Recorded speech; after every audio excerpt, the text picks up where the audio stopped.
Hi, I'm Menaka Raman-Wilms, and you're listening to The Decibel from the Globe and Mail.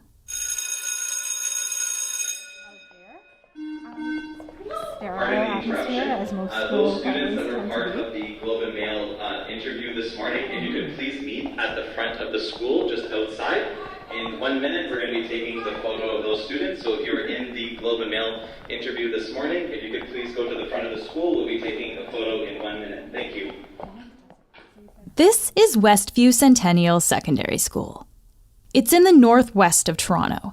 About 180 teens are graduating from the school this year. Where are we? We came through the back. Oh, God. Oh, oops. Can we get in? I hope so. Shoot! We're going to miss the photo shoot. Should we run? Well, can you tell us where the front of the school is? The Globe's education reporter, Caroline Alphonso, and Decibel producer, Sherrill Sutherland, went to talk to the grads because, for most of them, their only normal year of high school was grade 9. The pandemic disrupted everyone's lives, but the neighborhood where Westview is located, Jane and Finch, was one of the places most impacted. Data from the City of Toronto shows that, in 2020, the early days of the pandemic, the highest concentration of COVID-19 was in this area. And lower-income communities like this neighborhood have consistently been hit the hardest. So Caroline and Sherrill went to find out what it's been like for these pandemic-era high schoolers. This is The Decibel.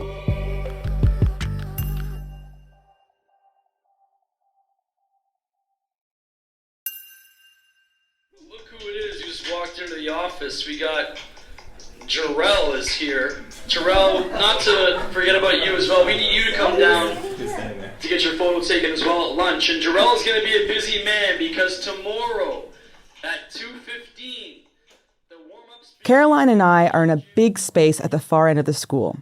It's sort of like a hangout area for students. Inside there are couches, computers, and even a foosball and ping pong table. The kids that come here are part of a program called Success Beyond Limits, or SBL. It's a program that supports youth in the Jane and Finch community. Staff offer homework help, a space to study and hang out, mentorship, and hot lunches. About a dozen kids who agreed to talk to us are sitting around a big table. They're awkward at first as we started asking questions about their high school experience. But then Kelly, Jesse, and Isaac break the ice. In a couple of decades from now, when you look back at your high school, your 4 years or 5 years here, what are you gonna what's gonna come to mind? What are you gonna think about? I don't remember anything past last week. But it's okay, I don't either. So I had vital classes like English and math and French and that kind of stuff. So it was okay, full stop at April 6th, I think, or whatever. March 2020. March 2020. March break. It was March 13th. I remember it was March 13th because it was the day I was going to go get my G1 because I just turned 16 and everything had closed down. I remember it. Things were closing down while I was outside. It was so bad. That's also another thing. They pushed school. It was March break for 3 weeks, and they kept saying, "Yeah, school's gonna come back. School's gonna come back." Until it hit June, and we're like, "Yo, now we're hearing school might be in July. We go back in July, you know?" We're just like, "Yo, what is this?" Monday, I was going to interview you on the graduating class. Do you have a few minutes right now? Lotus, you planned this, eh? No, That's Monday Gala. He's the principal at Westview Centennial. Well, I was My suggesting office is messy. If you show my office, my messy office, I'll kill you guys. I've worked in this neighborhood for quite some time, and one would think that I ought to have known. You know how you think you know your community, and then you are humble? Well, that was one moment when I discovered the need for learning devices with these kids, right? It really took me by surprise. Our kids didn't have devices. Mm-hmm. And then quite a number of them did not have, the internet. So in addition to dealing with this pandemic, students are also dealing with the tools to use to learn. Monday says the school spent over $100,000 on devices for students. The average household income in the Jane and Finch neighborhood is $41,000 lower than the city's average. It's an area that also gets a bad reputation because news often focuses on crime and violence that happens there. But it's also home to a vibrant community. It's one of the most multicultural parts of the city, with almost 60% of people describing themselves as immigrants and 77% as visible minorities. But you know what? What we saw, it's also an amazing degree of resilience in this case, in our students, right? That they stepped up. It may have needed the second, third phone call to get them going, but they eventually got going.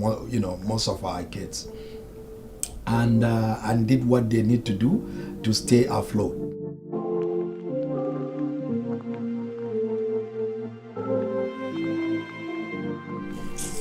When you're when you were home, I'm sure a lot of you were lonely, right? Because you weren't with your classmates and stuff. How did you sort of, what did you do for yourselves during that time? FaceTime. That helped a lot. Or like group chats and stuff like that. Social media got boring after. Yeah, because you wake up in the morning, you log into your class, you stay on the call for 2.5 hours. Okay, I get some me time, whatever. You don't have nothing to do. You can't go outside, can't touch no grass, nothing. And now all you're doing is staring at your screen until you fall asleep because you have nothing to do. And it's like, okay, that's fine for a little bit, right? But then after a while, it's like I'm constantly staring at the screen. Like, when am I going to see my friends in real life? Like, when am I going to do stuff? You know what I mean? FaceTime, like I said, FaceTime. And then we had seen her this laptop. Like, we had our laptop, like, cause there was like new apps and stuff to do stuff online. Yeah. So like we would do our work over the laptops and like just keep each other motivated. Those are the voices of Fola Okerufai, who's 18, and Denise Entry, who's 17. Like every older sibling had a responsibility. It was like, overwhelming sometimes. Yeah, it was like, and especially like if your parents were working, and like the responsibility, it's on you to like take care of your younger siblings. Fola's mom works as a personal support worker, or PSW, so she was out of the house a lot during the early days of the pandemic. For Denise, her mom is studying to become a PSW, and her dad works as an HVAC technician. Denise and Fola's experience is common for a lot of older siblings. They were left to take care of younger siblings during the day and to help them with online learning. All right, Denise, tell me how old your siblings are. Okay, one is 14, one is 4, and one is 9. 9. Okay, so one was really young when the pandemic started. Yeah, he just started kindergarten. So he went into junior kindergarten. How was that? I guess, starting online, like I already knew that was going to be a bit of an issue because like he's just a very active kid. Like he doesn't like to sit down. And like I guess he wasn't really like familiar with using electronics at that point. So but him sitting down, like just sitting down and watching a screen, I just knew that wasn't going to work. So of course like every 5 minutes he's getting up, like he's finding something to do. And like, I guess just sitting by him and be like, Solomon, like sit down, don't want to just like watch the screen because I want you to learn. I'm like, let's count 1, 2, 3. Yeah, I feel like with him, like he was the most difficult kid. So how did you get your own work done?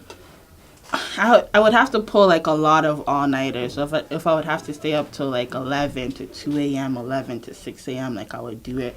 Yeah, I know it sounds a bit crazy, but like my education, like I really want to like succeed in life. So if I had to do that, I would. I don't think my sleeping schedule wasn't really something like important to me at that time because I'm just like I have to get this work done. So like when everyone's sleeping, basically like there were times like we would call each other, like because we were both, like we were both doing our assignments, and then like we would call each other, and like it was the middle of the night. Or like she'll wake me up, I'll be like, like, I'm trying to go to sleep. Like, please stop. Like don't call me. She'll be like, get up, you have to do your work. And she was online, so we didn't have the same teacher. So like even till now, like we carried that over, So like now we have like the same class. We'll still call each other, do the work together, because it was something like it's like we push each other. Sometimes, like, to get the work done. You have to do the work. Yeah. So, what do you think it taught you, Denise? I guess like it taught me a sense of independence because like I just had to do everything with myself. I almost failed biology. I don't like it was just being home all the time, like finding the energy and like knowing like there's someone that depends on you or whatever. Yeah. It was just like, okay, just put them first. You can come back to it later. When you want to come back to it later, you're tired and then it stacks up. And then, like, to me, what always, like, brings me back is, like, I know the sacrifices, like, that my mom made and, like, life's tough, like, you go through so many stuff. So I just think about, like, the hardships and stuff and, like, I can't fail. Like, that's just all that plays. Like, I can't. What were the sacrifices that your mom made? Well, we're not from here, right? So, like, we're from Nigeria. I was born there, and, like, we used to travel back and forth. So, like, England, and, like, it was just a lot. Then when we finally moved here and, like, settled down, there was, like, a lot of stuff, basically. So, I just always, like, remember that, and then, Did it ever get really difficult for either of you, Fola? Did it get difficult? Did you feel like I didn't want to do work? Yeah. Oh, yeah, I did. Like, I would take breaks. Like, sometimes I'll slack off. Sometimes, yeah. I also, like, watching TV and stuff and, like, escaping, that was amazing. Like, listening to music. Like, even when you're doing your schoolwork at nighttime, I'll just, like, put a YouTube video. And just, like having some me time, like, that helped a lot. Because, like, your days are, like, so much. And then it goes by so fast because you're home all the time. That, like, sometimes you just have to, like, just chill out and, like... Or, like, just, like, take a day to sleep. But then I have to remind myself, like... I have African parents, they have certain expectations of me, and I'm going to succeed. Then we're moving on to the next stage, and that's a little scary. Yeah, going on to college, but like at least we got into college. Like, that too. That's a big accomplishment too. Yeah. Where are you going? Fola? Humber. We're both going to Humber for nursing. Yep, nursing. Nursing, so you can FaceTime each other. Yeah, we can. Yep. Wait, I gotta talk in this? You don't have to just ignore it. It'll pick up your... Talk to us. Yeah. Talk to us. So you're doing your 5th year. Yeah. Why did you decide to do one more year, Isaac? The credits, and I needed 3 more credits, and basketball was mainly the reason why. That's Isaac Merchant. He's 18 years old, and basketball is life. It's my life. I travel in and out the States. I was in, like, Phoenix for, like, 2 weeks. Playing basketball. I might go back maybe in the school year. Yeah, like I love basketball. That's the only reason. Like that's why I look forward to school is basketball. Okay, so basketball is your life. You love basketball. I love basketball. What happened over the last couple of years when basketball was shut down? Yo, I'm not gonna lie. It was like a depression state. It's like you couldn't pick up basketball. You couldn't go outside. What is there to do? You know what I'm saying? I heard that like. It got to me, like, mentally, like, I was really, like, and then they're playing with, like, my emotions kind of, because, like, they're opening the gyms, closing the gyms, opening it, closing, you know what I mean? So it was very hard, like, I even talked to my mom about this, I'm like, yo, this is, like, hard for me. The way I was feeling, actually, like, I didn't have no emotion. Like, I wasn't sad, I wasn't happy, I was just, like, numb to it, like, I was just, like, just there, and, like, I would be up all night. I had insomnia, like, I couldn't sleep. So, like, I'll be up all night and I'll sleep during the day. You know what I mean? So, it was, like, even that, too, was just so hard for me because I'm just, like, you come in, like, I'm getting, like, I'm already skinny, but I'm looking even more skinny, you know what I mean? Did you want to come to school? I didn't even want to be here. I was only here because, like, I have to be here. You know what I mean? So, it's, like, well, usually every time I came to school, it was just, like, basketball was the motivation. So, it's, like, I'm looking forward to school because of basketball. I'm doing my work because of basketball. You know what I mean? But you're going to graduation. Yeah. Why is it important for you to be there? Just show, like, through all the trials and tribulations that we had, like, you could be here. Through all, like, COVID, like, don't even let that get to you. You could be at graduation. You could be walking across the stage, you know what I mean? And to all the people that are looking outside, like, people that are not living in the community, and saying Jane and Finch is an area full of, like, drug dealers, thugs, all that. I'm graduating. You know what I mean? What can you tell me after I graduate? You can't really tell me anything. I always tell people, like, there's no need for thinking small. Like, we already live in a small world, you know what I'm saying? You don't need to go to school. Like, you go to school, you don't need to go to school and live how society wants you to live. You know what I mean? You can always live bigger than that. Yeah. Even if it takes time, like, because you're not just going to be rich like this, by a snap of fingers, you know? So, even if it takes time, just still go through it. And as long as you do something you love, if I wake up, play basketball every day, make millions of dollars, I love that.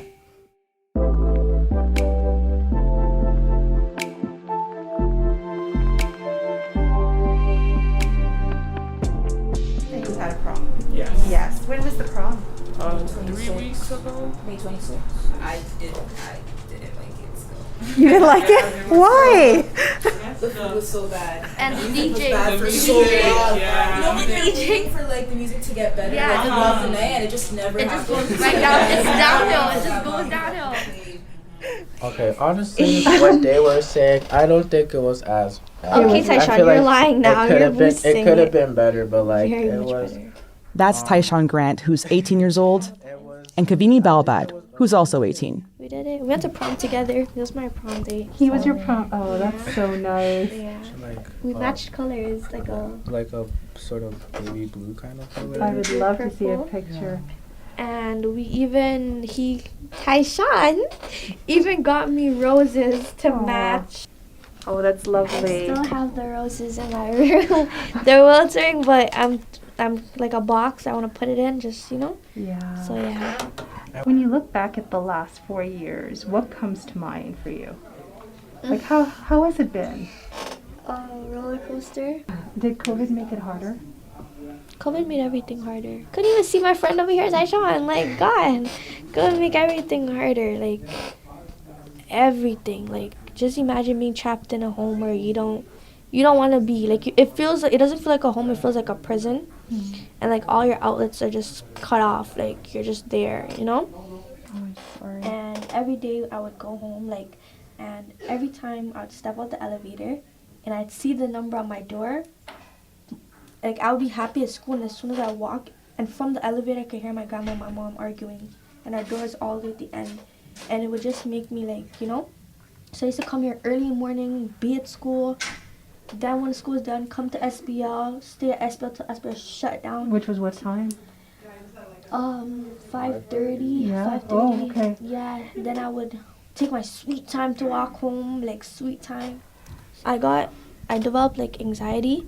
So when I remember when I had to come back to school at the front of the school, and when I was in front of the school, I got anxious. I don't know why. I thought like everybody's eyes were on me, and like everybody's just like, I felt like, because I was carrying my own problems, right? So I felt like, let's say like I'm walking through the school, I feel like everyone could look at me and like see that something's wrong with me, like see that like I don't look the same, like my whole vibe is just off, and then I didn't want that, and I stayed away from school for about a month. I tried not being at school, and then I slowly had to come back, and it was a lot. So yeah. And how was that? What was that experience on that first day when you actually walked through the building? It was hard. I was listening to music, and I remember I went to my hairstyling class, hairstyling and aesthetics, and I explained to the teacher, and she showed me like some things to do when you're anxious, like a thing with your palm you do when you're breathing. And there's this person who means a lot to me. So basically what she used to let me do was, in that class, the whole period, that person would be on the phone with me. Like, it would be a FaceTime, and while I'm breathing, the person, and she knows the person, she'd be like, hi, he's on the phone. I'm like, yeah. It was actually my boyfriend at the time. So he'd just be on the phone while I'm breathing or whatever to help me, like, For Tyshawn, the pandemic came when he was discovering who he was. Are you an introvert? Not Generally? any. Compared to like grade 9 or like before, now I'm more like extroverted. Cause like I wouldn't like imagine like being like who I am today, or like getting to this point as extroverted as I am. Cause like before I like joined like SBL, we joined in grade 8 as mentees, and it's like a really like big help in terms of me like growing into who I wanted to be. So like before that I was like more like shy and just like socially like awkward and stuff. Cause like I was also like I guess like in the closet that time too, so it was like hard like coping with that. So was it difficult then, Tyshawn, being home, wanting to share this information during COVID? Like, how was that? Because you weren't in school where your friends know, yeah, right, and are supportive, and like I slowly started like coming out to my friends. I feel like the first person I came out to was my friend. It was her and Jenny, and that was like in grade 10. Do you remember when in grade 10? I think it was. I do. Okay, so it's like after SBL, and we were walking to. That's when we had lockers and stuff. So my locker was on the 3rd floor, and it was just us, and we were just walking. And then I told her. I told Jenny first, and then I told Kavini, but it's like around like the same time. It was the same day. I left Tyshawn with my all, and I'm so proud of him. And I do tell him a lot of times I'm proud of him, but I feel like I don't say it enough. Like, I'm proud of him, and it's like the small things I notice with them, like not only him, with my other friends and what they achieve. And like, it makes me so sad. Like, we're all just growing up, and like, you know. And I'm just proud of him, and like him coming out. When he came out, I screamed, I jumped, like, I act a fool. That's how I am. I'm very goofy.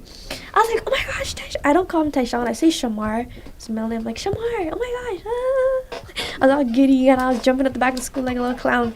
But you know, I'm happy for my friends. I'm happy for them. So yeah, their happiness makes me happy.